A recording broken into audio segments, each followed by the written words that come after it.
Perintah Kaisar Naga. Jangan lupa like, komen, dan subscribe di RD1 Channel.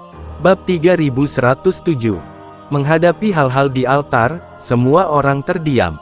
Setelah beberapa saat, Jilianzan berkata dengan takjub, altar kecil ini tidak memiliki fluktuasi aura. Saya tidak mengharapkan segel yang begitu mengerikan. Segel ini memang sangat kuat, tetapi tampaknya telah gagal. Dev dikatakan, ternyata di atas altar tersebut terdapat sebuah batu kasar dengan diameter 2 meter, dengan garis-garis rumit terukir di atasnya, dan sekilas tampak seperti formasi penyegelan. Hanya saja semua orang tidak tahu, benda apa yang bisa disegel oleh altar yang begitu sederhana, dan formasi penyegelan yang begitu besar digunakan. Sepotong batu kasar yang diukir dengan formasi penyegelan ini telah menjadi sedikit compang camping setelah bertahun-tahun diasah, dan garis-garis di atasnya hanya dapat dikenali secara samar, dan bentuk umumnya dapat dilihat. Jika mereka tidak melihatnya dengan mata kepala sendiri, tidak ada yang akan percaya bahwa akan ada formasi penyegelan di altar yang begitu kasar. Yang paling penting adalah batu segel asli ini tidak memiliki fluktuasi aura, seperti batu biasa, jadi ketika Dev dan yang lainnya berada di bawah, tidak ada yang menyadarinya. Formasi penyegelan tanpa fluktuasi aura akan kehilangan keefektifannya di permukaan, itulah sebabnya Dev mengatakan bahwa formasi itu tampaknya tidak efektif. Lagi pula, tidak peduli formasi apapun, itu perlu didorong oleh kekuatan spiritual. Beberapa formasi kuno secara bertahap akan menjadi lemah karena konsumsi kekuatan spiritual, dan akhirnya kehilangan keefektifannya sepenuhnya. Inilah sebabnya mengapa beberapa lingkaran penyegel perlu menyuntikkan kembali daya setelah beberapa tahun agar lingkaran tetap berjalan. Jelas, batu segel asli di sini sudah ada selama bertahun-tahun, dan belum ada yang menyuntikkan kekuatan spiritual, jadi itu tidak valid. Tapi Dev benar-benar ingin tahu apa di pulau kecil ini yang membutuhkan lingkaran penyegelan yang begitu besar, dan tampaknya lingkaran penyegelan itu sangat rumit. Batu seperti itu diukir dengan beberapa grafik yang tidak bisa dipahami. Mungkinkah itu lingkaran penyegelan? Ini sama ajaibnya seperti yang kamu katakan. Ji Yun tidak setuju, saya tidak tahu apa itu lingkaran sihir, jadi saya ingin menjangkau dan menyentuh batu kasar itu. Jangan bergerak. Dev menghentikan Ji Yun, kamu tidak ingin bergerak sampai kamu benar-benar mengetahui apakah lingkaran sihir itu tidak valid. Ketika Dev mengatakannya, Ji Yun sangat ketakutan sehingga dia tidak berani bergerak lagi. Jilianzan mengeluarkan sosok kayu itu dari dadanya, lalu membuat segel dengan kedua tangannya, dan energi spiritual terus mengalir ke sosok kayu itu. Segera, pria kayu itu mulai bergerak, dan menjadi semakin fleksibel. Biarkan sosok kayu ini melihat apakah itu berbahaya dulu, kata Jilianzan, membuang sosok kayu itu, dan kemudian sosok kayu itu berubah menjadi Yimi tertawa, berjalan menuju batu segel asli di bawah perintah Jilianzan pergi. Aku tidak berharap Master Sekte Ji mengetahui teknik transformasi kayu roh. Dev tidak menyangka bahwa Jilianzan, seorang suzerain yang berspesialisasi dalam sekte komersial, akan mengetahui teknik semacam ini. Meskipun dia melihat teknik semacam ini, dia akan mengetahuinya. Tidak banyak biksu, Tuan Dev tertawa. Saya menghabiskan banyak uang untuk membelinya. Bagaimana saya bisa tahu ini? Sebuah lingkaran sihir diukir pada patung kayu ini, kata Jilianzan dengan senyum malu. Ketika Dev mendengar ini, dia menyadari bahwa patung kayu Jilianzan seperti slip giok transmisi suara, dan telah diukir menjadi lingkaran sihir oleh seorang pesulap. Saat dibutuhkan, Jilianzan hanya perlu mengeluarkannya dan menggunakannya. Tapi hal semacam ini jelas tidak murah, berkali-kali lebih berlutut daripada slip giok transmisi suara. Sekarang Jilianzan telah membeli barang-barang seperti itu, terlihat bahwa Fei Tianzong menghasilkan banyak uang. Saat Dev sedang berbicara dengan Jilianzan, pria kayu yang dikendalikan oleh Jilianzan tiba-tiba bergetar. Melihat hal tersebut, Jilianzan buru-buru mencoba mengendalikannya, namun pada akhirnya sosok kayu tersebut hancur berantakan dan berubah menjadi tumpukan kayu busuk. Melihat pemandangan ini, Jilianzan mengerutkan kening dan berkata, apakah batu segel asli ini masih kuat? Dia berpikir bahwa alasan mengapa sosok kayu itu seperti ini adalah karena batu penyegel aslinya sangat kuat, dan akan menjadi seperti ini saat disentuh. Bab 3108. Dev menggelengkan kepalanya sambil tersenyum dan berkata, Master Sekteji, itu bukan kekuatan penyegelan batu aslinya. Kamu tertipu. Lingkaran sihir yang terukir pada sosok kayu ini tidak sempurna, jadi itulah mengapa itu terjadi. Adalah pria kayu, dan kamu juga seorang penyihir setengah matang. Ketika Jilianzan mendengar ini, dia langsung menjadi marah. Sialan, kamu berani berbohong padaku, tapi aku membelinya seharga ratusan juta koin roh. Itu pria, saya pasti mengulitinya. Tuan Dev, apa yang harus saya lakukan sekarang? Bagaimana kalau saya mengirim murid untuk mencoba? Tidak, Dev melambaikan tangannya, dan kemudian mematahkannya dari pohon akan sebuah ranting di tangan Anda. Saya melihat Dev melantunkan kata-kata, dan cabang di tangannya bergerak. Setelah itu, dahan itu mulai berputar seperti manusia, dan melompat dari tangan Dev ke batu segel yang asli.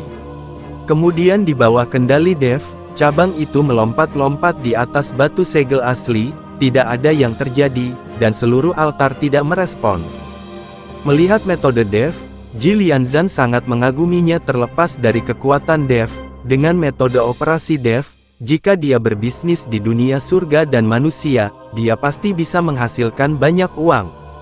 Hanya saja Dev ada di dunia surga dan manusia, dan dia tidak datang untuk mencari uang, dia tidak memiliki keterikatan pada uang. Seharusnya formasi penyegelan gagal, tidak ada masalah. Dev melambaikan tangannya, dan dahan itu langsung berubah menjadi bubuk. Kurasa tidak ada masalah. Tidak ada lingkaran sihir tanpa fluktuasi spiritual. Melihat kerusakan batu aslinya, kurasa sudah ada di sini selama ribuan tahun. Kata Ji Yun, berjalan maju dan membelai batu segel asli, materi. Melihat Ji Yun melangkah maju untuk menyentuh batu segel asli dan tidak terjadi apa-apa, Dev dapat yakin bahwa formasi segel memang gagal. Jika tidak, untuk melindungi segel agar tidak hancur, formasi penyegelan akan disertai dengan formasi serangan. Selama seseorang menyentuh atau dengan sengaja merusaknya, formasi serangan akan aktif dan akan melukai orang. Ini juga merupakan awal dari alasan mengapa Ji Yun tidak diizinkan menyentuh batu segel asli. Tampaknya ini adalah altar yang sepi, tidak ada gunanya sama sekali. Kata Jilianzan sedikit kecewa. Di tempat seperti ini, ketika bertemu dengan altar semacam ini, semua orang ingin mendapatkan beberapa harta, tetapi sekarang tampaknya ini adalah altar yang telah lama ditinggalkan. Sepertinya kita tidak ingin membuang waktu di sini, kita harus keluar dan melihat-lihat. Dev melihat sekeliling, tidak ada yang lain di altar sederhana, jadi dia pergi dengan keras. Tetapi pada saat ini, Ji Yun, yang sedang menyentuh batu segel asli dengan satu tangan, tiba-tiba menyuntikkan gelombang energi spiritual ke dalam batu segel asli. Bas! Itu adalah tindakan Ji Yun yang membuat batu segel asli bergetar seketika, dan kemudian kekuatan besar mengirim Ji Yun terbang. Yuner, melihat ini, Jilianzan melompat dan menangkap Ji Yun. Saat ini, wajah Ji Yun sangat jelek, dan ekspresinya tampak sedikit menyakitkan. Apakah kamu baik-baik saja? Dev menatap Ji Yun dan bertanya. Tidak ada yang serius, kekuatan yang keluar dari batu barusan sangat kuat. Kata Ji Yun dengan rasa takut yang tersisa. Tampaknya formasi penyegelan ini tidak gagal, dan terlihat sangat kuat. Alasan mengapa kita tidak dapat merasakan fluktuasi kekuatan spiritual, dan terlihat seperti batu biasa adalah karena orang yang mengatur formasi ini melakukannya pada tujuan. Dengan cara ini, tidak ada yang akan peduli dengan batu biasa, yang dapat dianggap sebagai pelindung. Formasi, yang mengatur formasi saya sangat terkesan. Formasi penyegelan semacam ini dipasang di sini. Mungkinkah di bawah altar ini, ada beberapa monster, hantu, dan hal-hal menakutkan? Jika tidak, mengapa repot-repot? Kata Jilianzan, melihat batu penyegelan asli yang bersinar. Redup, bab 3109. Sekarang formasi penyegelan ini menyebabkan Ji Yun mengaktifkannya secara tidak sengaja, dan fluktuasi kekuatan spiritual di seluruh batu kasar penyegelan sangat jelas. Mungkin setelah mereka pergi, batu segel asli akan kembali ke status quo, tetapi sekarang batu segel asli memancarkan fluktuasi spiritual dan bersinar dengan cahaya. Aku juga lebih tertarik pada apa yang disegel di bawah altar ini. Formasi penyegelan yang sangat kuat, jika tidak menyegel monster, Moxiu, maka itu mungkin. Dev tiba-tiba berhenti ketika dia mengatakan ini, kulitnya juga menjadi sedikit jelek. Tuan Dev, apa kemungkinannya? Ji Yun bertanya dengan bingung. Tanpa mengucapkan sepatah kata pun, Dev tiba-tiba terbang ke langit, dan penerbangannya di atas pulau kecil tidak akan terpengaruh. Jadi Dev naik ke udara dan melihat ke bawah ke seluruh pulau kecil. Beberapa menit kemudian, Dev perlahan jatuh, dengan ekspresi yang lebih bermartabat.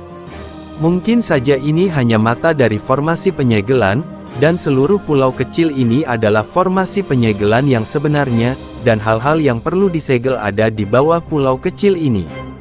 Dev mengungkapkan tebakannya, tanda seru. Ketika Ji Yun mendengar ini, dia langsung terpana. Anda harus tahu bahwa meskipun pulau kecil ini disebut pulau kecil, luasnya puluhan ribu kilometer persegi. Bagaimana pulau sebesar itu bisa menjadi formasi penyegelan yang besar? Jika demikian, siapa yang dapat membuat formasi sebesar itu? Apakah Daluo Jinxian yang turun dari surga? Ji Lianzan juga terkejut dengan tebakan Dev. Dia dengan cepat menggelengkan kepalanya dan berkata, Tuan Dev, tebakanmu terlalu berani. Tidak mungkin, bagaimana mungkin seseorang mengatur susunan segel yang begitu besar, dan susunan segel yang begitu besar? Bukankah terlalu menakutkan ingin menyegel sesuatu? Mungkin aku terlalu banyak berpikir. Melihat ekspresi ketakutan Ji Yun dan Ji Lianzan, Dev buru-buru tersenyum dan berkata, sekarang Dev tidak yakin, tetapi dia selalu merasa bahwa pulau kecil ini sangat aneh, dan altar ini tiba-tiba muncul. Seluruh pulau penuh dengan keanehan, yang membuat Dev harus memikirkannya. Tuan Dev, apa yang harus kita lakukan selanjutnya? Apakah kita akan membuka segel ini? Mungkin bukan monster yang ditekan, tetapi semacam senjata magis. Ini dulunya adalah medan perang kuno, berapa banyak senjata magis mereka semua jatuh di sini, bahkan jika Anda mendapatkan senjata sihir kuno yang agak rusak, itu sangat berharga. Jika Anda memiliki roh senjata, itu akan sempurna. Ji Yun bertanya pada Dev. Dev menatap batu asli segel itu, lalu menggelengkan kepalanya dan berkata, lebih baik tidak menyentuh segel ini. Jika ada beberapa monster menakutkan di bawah segel ini, maka kami meminta masalah. Berapa tahun, tapi selain burung yang terbang di langit, saya tidak bisa melihat makhluk hidup di tanah. Terlalu aneh, jadi jangan bergerak. Dev juga sedikit takut dengan pulau aneh ini, jangan berani bergerak dengan santai. Tuan Dev, kamu benar. Pulau ini terlalu aneh. Jangan sentuh benda-benda di atasnya. Lebih baik kita mencari orang-orang yang hilang itu. Pulau secepat mungkin, aku selalu punya firasat buruk. Ji Lianzan tidak setuju untuk memindahkan segel. Lagi pula, orang yang bisa membuat lingkaran penyegelan di sini jelas bukan manusia. Ran, ayo pergi. Dev memanggil Ji Yun dan Ji Lianzan untuk pergi, mereka tidak ingin memindahkan lingkaran penyegelan. Tapi saat Dev dan yang lainnya akan pergi, ada langkah kaki yang berisik tidak jauh dari sana. Semua orang terkejut ketika mendengar langkah kaki, yang membuktikan bahwa seseorang juga telah pergi ke pulau itu. Tapi siapa itu, mereka tidak tahu. Mungkinkah saudara yang hilang telah ditemukan? Pada saat ini, seorang murid dari Sekte Feitian berkata dengan penuh semangat. Bersambung.